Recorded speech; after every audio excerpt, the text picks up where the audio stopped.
Hello, അസ്സലാമു അലൈക്കും. എന്താ വിശേഷം? എല്ലാവർക്കും സുഖമല്ലേ? ഇന്ന് കുറച്ച് കപ്പ കിട്ടിയപ്പം കപ്പ ഇവിടെ ഫ്രോസണാണ് കിട്ടുക. അപ്പോൾ അത് കപ്പ കൊണ്ടുവന്നപ്പം കുറച്ച് കപ്പയും ബീഫും ഉണ്ടാക്കാമെന്ന് വിചാരിച്ച്. അപ്പോൾ അതിങ്ങനെ റെസിപ്പി എടുത്ത് വീഡിയോ ഇടുന്നതാണ്.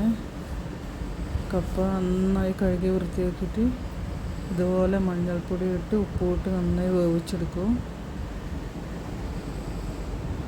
ഇനിയിപ്പോൾ കപ്പ വേകുമ്പോഴേക്ക് നന്നായി വൃത്തിയാക്കി കഴുകിയെടുത്ത ബീഫ് കുക്കറിലിട്ട് അതിലേക്ക് ചെറുതായി അരിഞ്ഞ ഉള്ളിയും പച്ചമുളക്, വെളുത്തുള്ളി, ഇഞ്ചി, തക്കാളി എല്ലാം ഇട്ട് പിന്നെ മുളക് പൊടി, മല്ലിപ്പൊടി, മഞ്ഞൾപ്പൊടി, കുരുമുളക് പൊടി, കറിവേപ്പില, തക്കാളി, പെരുംജീരകത്തിൻ്റെ പൊടി എല്ലാം ഇട്ട് ഉപ്പിട്ട് നന്നായി മിക്സ് ചെയ്ത് വേവിക്കണം.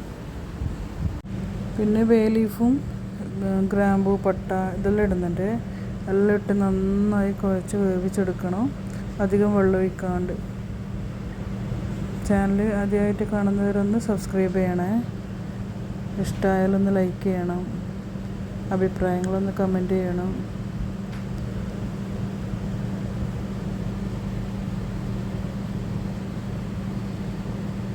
മഞ്ഞൾപ്പൊടി ഇടാണ്ടും കപ്പ ആക്കും കേട്ടോ. പക്ഷെങ്കിൽ എനിക്ക് മഞ്ഞൾപ്പൊടി ഇട്ടത് ഇഷ്ടം, അതുകൊണ്ട് ഞാൻ മഞ്ഞൾപ്പൊടി ഇട്ടത്.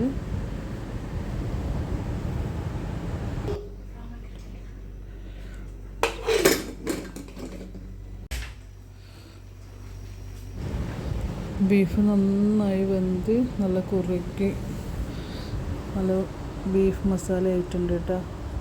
ഇനിയിപ്പോൾ ചെറിയ ഉള്ളി നന്നായി ചെറുതായി അരിഞ്ഞ് വെളിച്ചെണ്ണയിൽ കാച്ചി വയ്ക്കണം.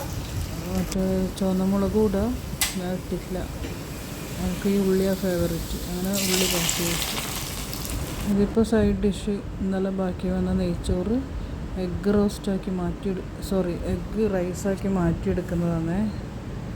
അങ്ങനെ നല്ല ടേസ്റ്റി എഗ്ഗ് റൈസും അഥവാ മുട്ടച്ചോറും പിന്നെ നല്ല ടേസ്റ്റി കപ്പയ്ക്ക് സൈഡിലൊരു ബീഫ്, പിന്നെ നല്ല ചെറിയ ഉള്ളീൻ്റെ ചമ്മന്തി എല്ലാം റെഡിയായി. എല്ലാം നല്ല ടേസ്റ്റി ആയിരുന്നു. ഇഷ്ടമായ ലൈക്ക് ചെയ്യണേ, സബ്സ്ക്രൈബ് ചെയ്യണം, സപ്പോർട്ട് ചെയ്യണേ.